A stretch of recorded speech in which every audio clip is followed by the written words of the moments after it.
Hi, peeps. Welcome back. I actually have a voice this time. I'm doing a lot better, feel better. We are back with another episode, and I was trying to think of what kind of things do I want to talk to you guys about, and I'm actually working on the last chapter of my next book, UnMothered No More. And it is a companion book to The UnMothered, and it's actually life lessons of the things that I have done to go from this child who grew up in poverty and violence and dysfunction and toxicity and all of these things. How in the world did I end up here?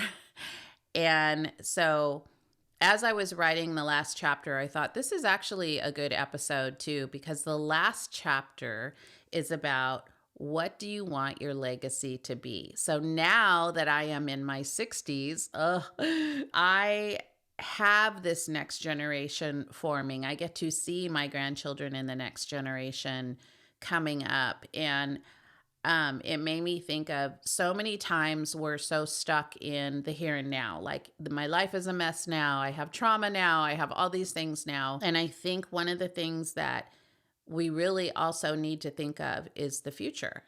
What is it that you want your life to look like? How do you want your life to look in 5 years, 10 years, 20 years? It's been 40 years since my life completely changed. So I made huge decisions in my late 20s, and I changed the trajectory of my life.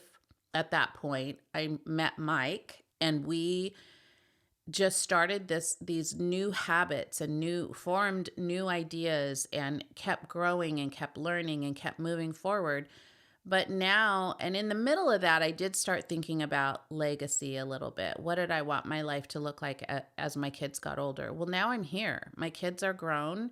I have grandchildren, like I said, in my mid 60s now. And we also have a lot of family members who are either passing or in their 90s, late 80s, early 90s. And Mike and I are looking at each other going, we're the next ones. Like we're the legacies that are coming up. So like, what do you want your life to look like? And so I just thought that would be a good topic to talk about. Also, it will be in the book, but in a little more in depth. But I just wanted to ask you, like, what kind of legacy do you want to leave when you leave this earth? And do you ever think about what kind of impact you have on people, either people you know or people you don't know? Do you ever think about maybe one comment you make that is really good, really hopeful, really inspirational, can affect somebody that you don't even know that it did, but your words mattered to them and may change the trajectory of their life? We're going to discuss all of these things in this topic in this episode of, people that you meet, people that you may affect in different ways. And what do you want people to say about you at the end of the day? At my age now, we are getting in this place where a lot of our friends, some of our relatives, like people are passing, they're dying, they're going, I'm praying to a better place, our beautiful heaven where there is no pain, there's no jealousy, there's no competition, there's no suffering.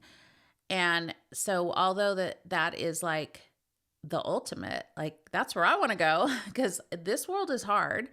As people who are left here, we miss them dearly. And one of those things is when you think about them, how do you think about them? Do you think about them in a good way? And I've had time to think about this now. Obviously, you guys know that, having my brother and my dad die in the last few months has left me these questions, because it brought me to my brother, who I never talk about my brother, but now that he's passed, I will talk about him a little bit more, but his story is his own. And I would never dishonor him, by going into details in a public manner, because I love his children and he has grandchildren. But it made me think about his suicide, and it made me think of the legacy that he left with his family, his children, his grandchildren. And that version of how he died kind of tainted his legacy. And it kind of is always a reminder of how he struggled in this life. And the good things that he was are being overridden because of this suicide. So that made a difference of his legacy, because that's where people go to. And we have a responsibility to make a difference with our lives and have purpose and have meaning, so that at the end of the day, when people remember you, you want them to smile and have good stories about you instead of sadness and like, wow, I wished his legacy could have been different. So this is really where it was ironic. I call it a coincidence that I was working on this last chapter and then this happened to my brother. And I started thinking about legacy in a whole different way. Um, you know, the words that we use are so powerful, and they can either hurt or destroy. And, it just begs the question, how do you want people to remember you? What do you want to be known for? What do you want your grandkids to say about you, or your kids? Maybe you don't have kids, but what do you want other people to say about you at the end of the day? The things that you do, the things that you believe in, make a difference in other people's lives. One of the things that I talk about in my course too, we have the 6 life lessons in the mother-daughter course, and the last one is legacy too. And I talk about, I had a trainer. She's also a friend. She was a personal trainer of mine years ago, and she never had children. And she said, but she taught. She was a grandmaster. She taught taekwondo. She's like a beautiful woman that teaches all these kids. And she said, I didn't have children of my own, but her legacy is she said, I've been a mother to at times 300 students, that I would not only teach how to fight and compete. I taught them discipline.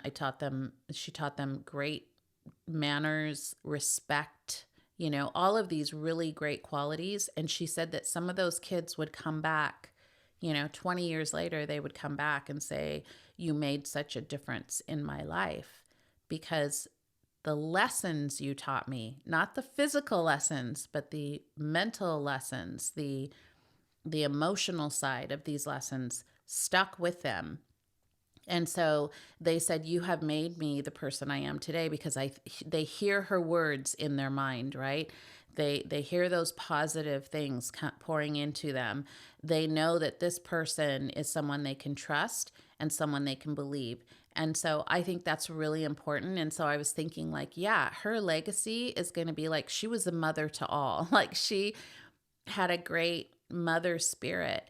And that is a beautiful thing that God has given her, is this spirit of being a mom, even though she hasn't given birth. And so this is what I'm saying is your legacy, it's not about just your generational legacy, although that is super important. It's also about how you pour into strangers, how you pour into friends, how you pour into coworkers. What kind of things do you want to give to people that lasts with them, where they're like, oh, I remember the time when she said XYZ, that really impacted me. And then I changed the way I was thinking about this, or the way I was reacting to this, or doing this kind of situation. When people remember you, are they going to say, wow, she was just really kind and compassionate and caring? Or are they going to say, I wish that she had shared more. I wish I really knew who she was, or that she was happier because I didn't really get to know the real her. At the end of the day, were you more rigid than giving? Were you more closed off and trying to play it safe than just being a little vulnerable at times? It makes a difference when people meet you, and also the things that you pour out are the things that can make a difference for them and also for you. And it leaves you with this legacy of like, yeah, she was always available, and also she had good boundaries. So we don't want to just pour out, until we're falling on the ground, but just someone who I would love for someone to say she was just really healthy mentally. Like, really love that about her. She was a good listener. I think that's important too. It's not always the words we say, but it's the words that we listen to in other people. And so that's really cool if you can be a good listener and people are like, yeah, I just felt so calm around her. She was such a good listener. She knew how to really give some just little snippets of advice, but not overpowering. She didn't try to fix everything, but I just always felt really safe and calm around her. I think those are really good qualities. Are you living a life that you can be proud of? And that's the thing, is like, what are you doing on the day to day to know that your legacy is going to be something beautiful? Not perfect. It's going to be messy at times, of course, because that's the life we live in, but still beautiful. When I think about the first 30 years of my life and how crazed I was with, I had so many questions and there was so much drama and there was just so many things. And then the next 30 years, I just smile because I think about how I started really asking good questions. I started reaching out and trusting more. Trust was a big thing, continues to be a big thing for me. And I look back and I smile at that girl that started out, because now I see who I've become and I like who I've become, and I like that I'm still learning on how I want to be. And I think that God has just led me on this path and this journey to leave this legacy so that my grandkids can say, you know, Fifi was always there. She's super funny. She was always willing to play with us. She always listened to us. She gave good advice. She prayed well with us. Like, all of those things, I want my grandkids to know that those are qualities that I would like them to continue on. My love for cooking, it was my mom's legacy, was being this amazing cook, and then I had great comfort from cooking in the kitchen and dancing in the kitchen and singing in the kitchen, and now I see, you know, my daughter and my grandkids doing that too. And so those legacy qualities are continuing on in our family, which I think is really sweet. Questions to ask yourself is, where do you want to be in 5 or 10 years? What do you want your life to look like? Because if you're miserable right now, chances are you're going to be miserable in 5 years unless you start moving that needle. You got to keep going. You got to keep asking these questions. You got to keep changing. And those changes are going to be difficult at times. But what do you want your legacy to be at the end of the day? What do you want people to say about you? How can you start taking these goals seriously and regularly and immediately? Don't think about, well, someday I want to do this, or I don't know, maybe next year I'll change this. It's like, no, do it. Start making little tiny micro steps today, because by the end of this year, another year has passed and nothing will change unless you change. It's up to you what kind of legacy you want to leave for people, your family, the next generation. It's all in your hands.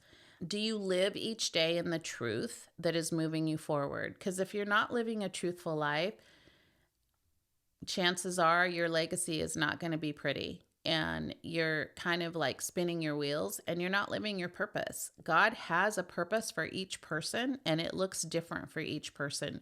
Don't compare yourself. I heard this again the other day. Well, I was watching so and so and I feel like, you know, my career is not where it should be, and I feel like they're so ahead of the game and I wish I could be in that place. And I'm like, well, you're not meant to be in that place. That's for them. You're meant to be in the space where he has given you. And that is a huge responsibility. And that is a legacy that you're going to leave for those people that you are reaching out to. It's important. The one-on-one is just as important as the million to one. You can have a million followers on TikTok or Instagram or, you know, name any social media, but really the one-on-one is the thing where people are going to be most affected by you. So all of those things are good. You know, bravo to you if you have a great following and you have all of these awesome things happening. Use them well, be responsible with them, but don't discount if you're somebody who's like, we graduated at the same time and this person's thriving in life and I'm not. Maybe it's just a different journey and a different path. Always look at it as questions to ask God, is this where you want me? Or do I need to step up a little bit? You're the only person that will know that, not the person you're looking at. If you're comparing your life to someone else, it's never going to look the same. Each person has their own journey, and you have to remember that when you are moving forward in your legacy. Your legacy is your own, and it is very unique, and it is meant just for you. Ask God to show you where you need to improve on your attitude, your habits, or your hurts. If you've been carrying around a lot of stuff and you're kind of stuck in that place, it's stopping you from being the person that you can truly be to make a difference. So start there. Like, what are the things you need to get rid of? What are some bad habits you need to stop? Where are some things that you need to be more honest with yourself? And then find the true you within that. We are here to leave a beautiful legacy for the next generation, not more dysfunction for that generation. So remember that. You are the catalyst for this. You either end the generational dysfunction and leave a beautiful legacy that they can continue on, or you're going to damage it and it's going to be tainted, like my brothers, where there's always going to be that crux in the road of well, he was great here, but this is what happened.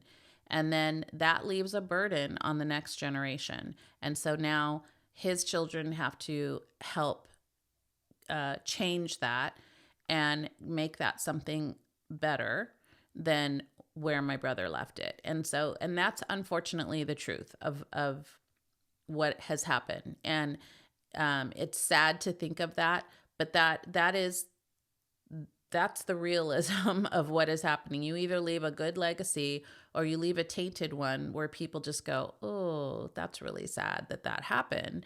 And then you think more about the struggles than you do the good things that they were and the things that they were a part of, which you can find, but it's going to be a little bit harder because it's always going to be led with, but this is what happened. So make sure that you are in a good place, in a healthy place to leave a good legacy. So when your friends, when your family, when your grandkids or great grandkids think about you, there are stories where they can be like, let me tell you about the story of Fifi. Let me tell you the kind of grandma she was. And they are good stories, not perfect stories, but good stories. Listen, my kids always say, my mom's crazy, but we love her. And it's true. So lastly, do they know that you're a believer in Jesus? There was a story that I heard, not anyone I know or anything, so don't try to guess. It was like a story in a newspaper. And it was about this man that was well known in the community. And his family had gotten up at his eulogy and started talking about how he was such a good Christian, like such a praying man. And they were going on and on about, his faith. And people started looking at each other like, did you know that? I didn't know that. What? He's a Christian? He's a praying man? None of his friends or coworkers had known this about him because he kept his faith a secret. And he never shared his faith with anybody except for his family. And I started thinking, imagine, and I think part of this story was about that. Like, imagine what would have happened and what kind of impact he could have left, what kind of legacy he could have left had he shared his faith with other people to inspire them, to encourage them, to pray with them. What kind of stories could have come out of that eulogy of people saying, yeah, he helped me in this situation. He prayed with me over this situation. He was always an encouragement. He gave me good words. He helped me find, faith. He quoted a verse to me that changed my life. Like, I don't know what it would be, but just those kind of things, like, do you share your faith with other people? Do people know what you believe in and what you stand for? I hope so, because everything that leads to this legacy leads back to Jesus. Everything he's given you, everything that he wants for you, every person he puts in your path, all leads to legacy. He is leaving a legacy for you. How are you going to use it? So that is my topic for today. I hope that this helped you. I hope if you need to move that needle and start doing some things that have more meaning in life because you want to leave that good legacy, like go for it. Just start journaling that, writing those things out, deciding like what are you going to pull out of your life and what are you going to add to your life today. And if you need any help with that, just always reach out to me. I love coaching people and helping them with these next steps to move that needle forward to create a life that you deserve and desire and one that God really wants for you. So until next time, peeps, I will see you later.